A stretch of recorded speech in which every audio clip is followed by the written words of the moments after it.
Hi, I'm Curtis Sherrod, and welcome to Top 3. This is Curtis Sherrod's Top 3. Top 3. Hi, my name is Curtis Sherrod, and welcome to Curtis Sherrod's Top 3.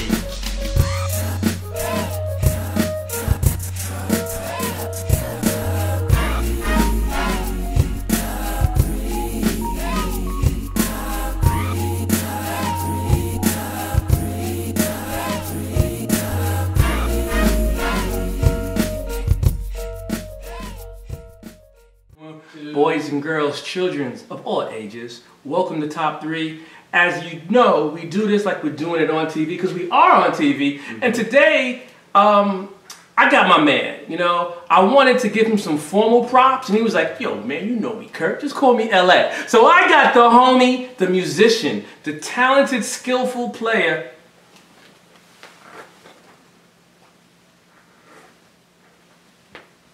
my man LA. And the reason why I'm glad that he's rocking with us today, I had the honor of doing, producing, and directing a video for him, and the video was called More Justice, More Peace. So relevant in the time today. We're going to end the show, segue into that, but without that and before that, we always clap for each other. So on the count of 3, let's give us a round of applause. We in the building, we in the house. So man, let's get a little backdrop. Who, what, why is LA?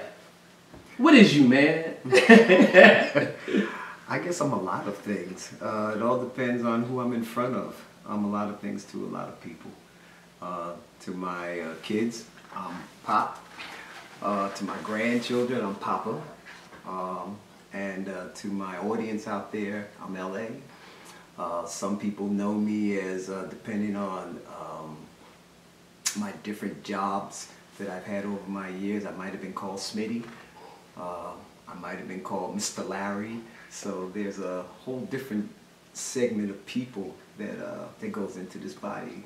So speaking of that body, rumor has it that the AARP saw your body as something of distinction for a person who is multi-generational, and they blessed you with something recently. What is that? What was that? Well, I was recently casted for a commercial for AARP, and it was that happened in January, and they released it in June. And in that commercial, I'm basically sharing some personal stories of mine. I'm also speaking some inspirational things for hopefully our young people, or even people that can just use the information. So. And how did you feel about that? Because when we were younger, we never thought we'd be representing AARP. Man. But you do it in good style, you know? For those who don't know, it's not when you turn 30, it's not when you turn 40, right? It's for us, gee, how do you say that sexy anymore? Golly. Experienced, vintage. Yeah, yes, us mature, sophisticated, seasoned, mellowed, fellowed individuals. That's what we are. Right. We're the new AARP. Welcome, this is the new AARP. That's what it is. So that was kudos to that. Yes. That was a great accomplishment. Yeah, it went over very well. I would think so. I would think so. Now, before we cut and go to the song, what is the song about? Why did you write it? And what is the impact you would like it to have? Well, the song speaks to the times. As it's pretty obvious that we're in some very conflicted times where there's a lot of polarization. You have whites over here, blacks over here, and so on, so on, and so on. And it's not a good place to be. It's not a good place to be. We're tearing this country apart, and it's not just happening here in this country. You can look across the world, different countries where you have people, even so far as Africa, where they're tearing each other apart. There's the have and the have-nots, and unfortunately, this is something that we're dealing with. But the tune tends to speak to coming together. Hopefully it reaches our younger people, because when we were younger, in the 60s and 70s, there was a movement. And I think it's important that our young people understand that you're not going to accomplish things by sitting around partying all the time. Right. It's just not. Why can't we have a conversation within the party? You know, or while we're having the party, let's take a moment, let's have a conversation about things that make sense in terms of how we can move forward and progressively. Because meanwhile, on the other side, they are laying groundwork and they're making moves, and I just don't want to see our kids slaughtered. So it seems like what you're reintroducing is message music, which is a type of music that we were kind of raised on. Yes. And that just takes me to, what are the top 3 singers according to Schmitty? Schmitty! Well, I'm gonna lay it out this way. Singer, but also person who is because he's still here. An activist, Stevie Wonder. Okay. So you say Stevie. Let me get one Stevie verse. There is superstition, writings on the wall. All right, cool. What's 2?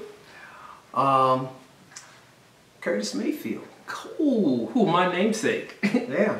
All right. Curtis Mayfield. Why Curtis Mayfield? Curtis Mayfield was very much an activist, and he spoke a lot of, he did a lot during, a lot through his music. Some of his songs were used for freedom rides, People Get Ready. Well, you know what? You're going to have to sing something from one of his songs. So which one you want to do? You know. People get ready, there's a change coming. You don't need no ticket, you just get on board. All right, cool. Now, we got 1, Stevie Wonder. We got 2, Curtis Mayfield. Who's 3, Schmitty? Marvin Gaye.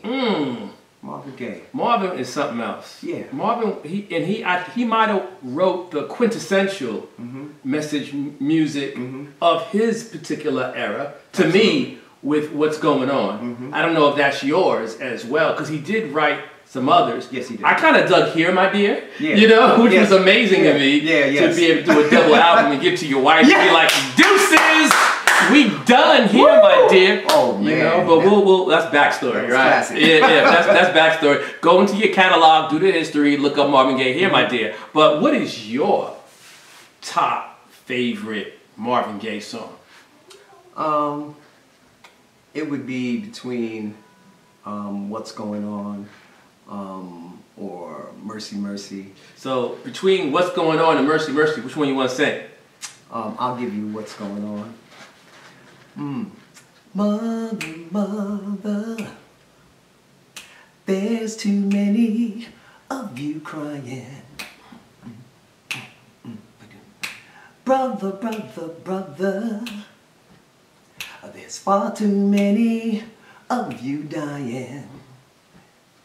Don't you know we've got to find a way to bring some love, then here today, hey. All right, that was smooth. That was smooth, you know? That was very smooth. You know what I'm saying? You're a smooth dude, Schmitty. I might just call you Schmitty Smooth. It's me and Schmitty Smooth on the top 3. You know, we're doing our thing. And I'm going to segue to another thing that I know you're proficient and have a skill set in, and that's playing the saxophone. You are a sax man. How'd that happen? It was the girls. So what, the girls like the sax player? Yeah. So you like the traditional Okay, let me tell you the truth. sax player? Let me tell you the truth. It was actually my second instrument. My first instrument was trombone. Trombone. It's like, right? And that's right. And when I started playing trombone, I was a little guy. I'm still not a big guy, but I was even smaller. So 6th position was just an extraordinary reach for me. But all I could do with trombone, basically the best I could do was read. I couldn't play by ear. And so at the time that I was coming up, the neighborhood bands were doing everything by ear. So when I had the opportunity to get into this neighborhood band, I got kicked out because They kicked Schmitty out? They kicked Schmitty out. That's that bull. That's right. That's a bull. That's right, exactly. But it was the best thing that could have happened to me because it made me go. It made me go into my corner and redo a few things and come back out as a saxophone player, which initially was the instrument that I would have preferred to play, and it was the instrument that was best suited for me. You know, sometimes put in a situation where you don't play the instrument that's best for you. And the trombone, it was cool, but the saxophone was much better. And from there, I never looked back. And it allowed me to do a lot of things, to travel around the world, and to obviously some of my heroes playing sax, or the band that I was in, obviously Earth, Wind & Fire. Whoa, you speeding now, Schmitty. Okay. We're going to do your top 3 saxophone players. Okay, you know what I mean? sorry. So let's go right there. Welcome to top 3. We're about to do this gentleman, LA's top 3 saxophone players of all time. Okay. Currently, and I really enjoy him because he's still not only because he's still here, but probably the funkiest cat that I've ever heard in my life, and that's Maceo Parker. Oh.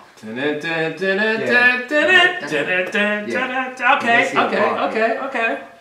Next to him, not because they fall, but next to him would be Gerald Albright. I think Gerald Albright is just a fabulous technician and a very soulful horn player as well. I really, really enjoy listening to him.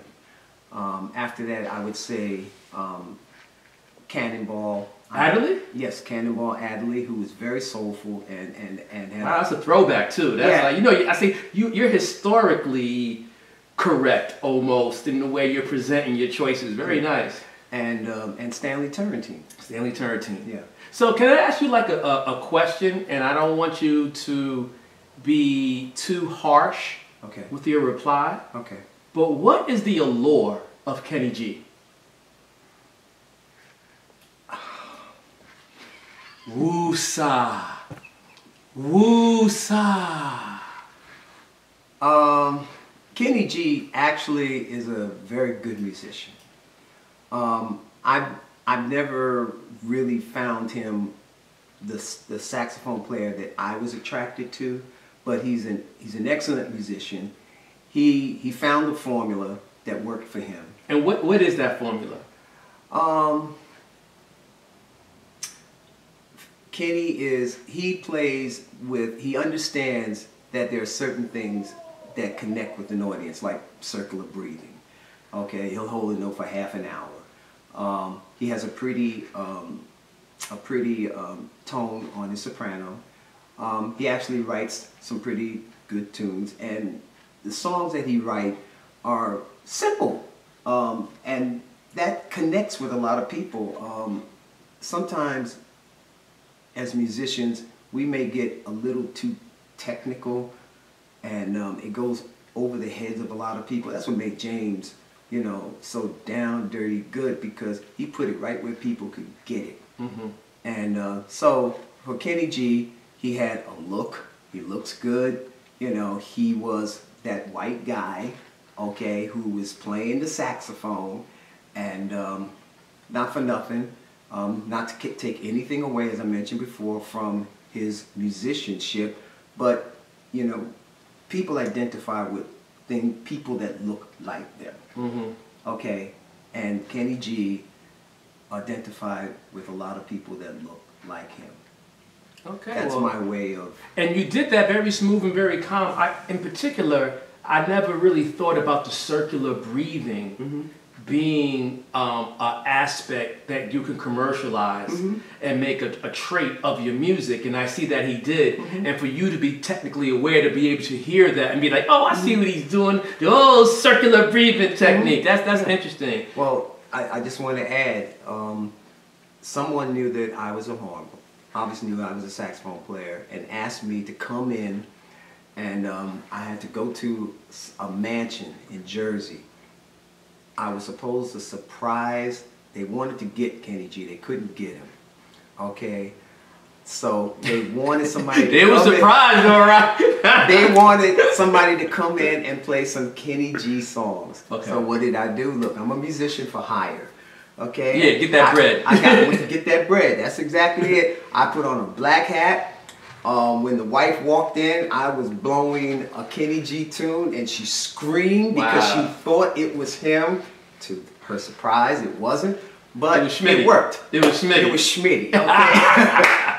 And so, you know, again, I don't knock him, you know, because I identify with the musicians and my heroes. Gotcha. Which makes sense and which works. I'm looking forward to getting you back on my show one day with my guest that was on before you, Danielle, to see how we can have a jam session one day. Because between you and me, we know a lot of musicians. Yes, we do. And particularly you. Oh. So that could be like a hot, free-form top 3 jam session. Yes. Well, now I want you to pretend like we're in a movie theater, right? Okay. We're in a big, dope, crazy movie theater. It's red carpet, velvet rope, celebrities and stars are coming in. You smell the popcorn, Schmidt? Yeah, man. You smell the popcorn, and they're like, wow, they're about to play your video for the first time to this audience. I want you to set the video up and give them a throw to the video so we can end this show, bro. Well, what you're about to see is a very Afrocentric approach because this video is Mo Justice, Mo Peace tribal version. And this speaks to the hood. It speaks to reaching out and catching our kids. And it has a funky beat to it, and the lyric is engaging, period. People, hold on. My people, hold on. It's very simple now. More justice will give us more peace.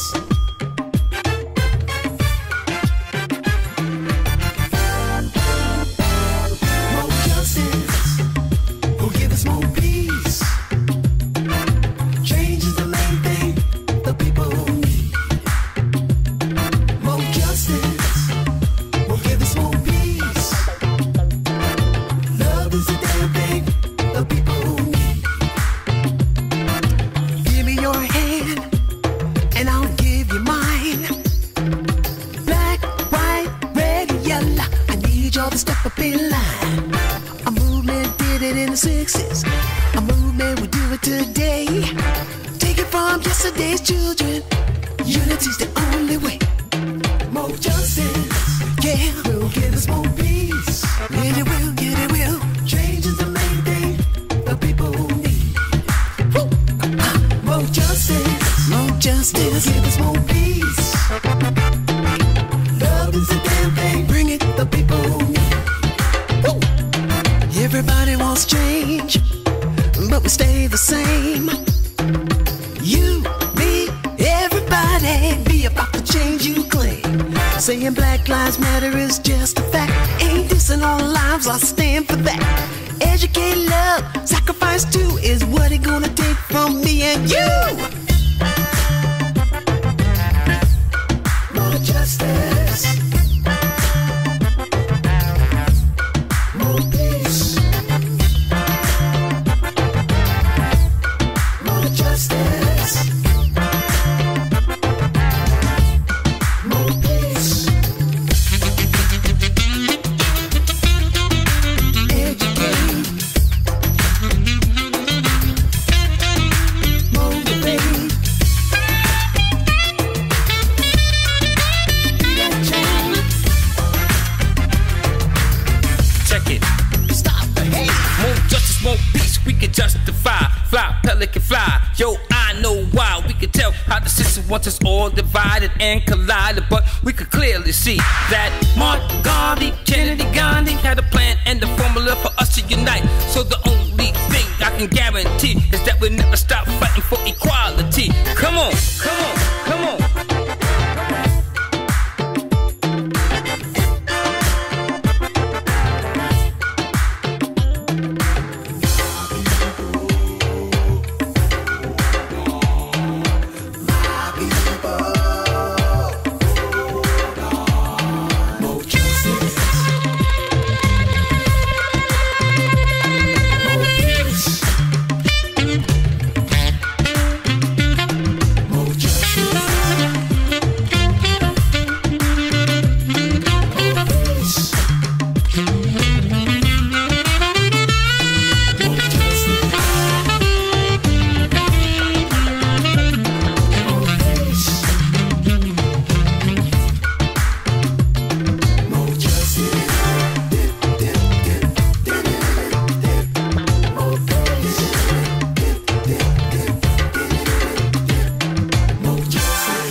Hey, is this the art director? Hey, how you doing? It's ready? Really? Okay. All right, I'm gonna be looking for it. Thank you so much.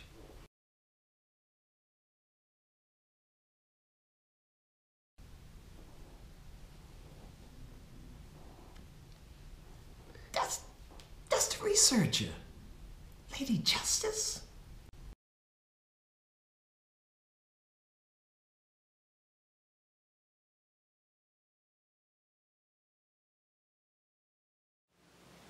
Top 3. We out. Cool, my man. That was great. That was great. Good show. Good show. Good show. That was yeah. Good stuff, man. Yeah, you never know.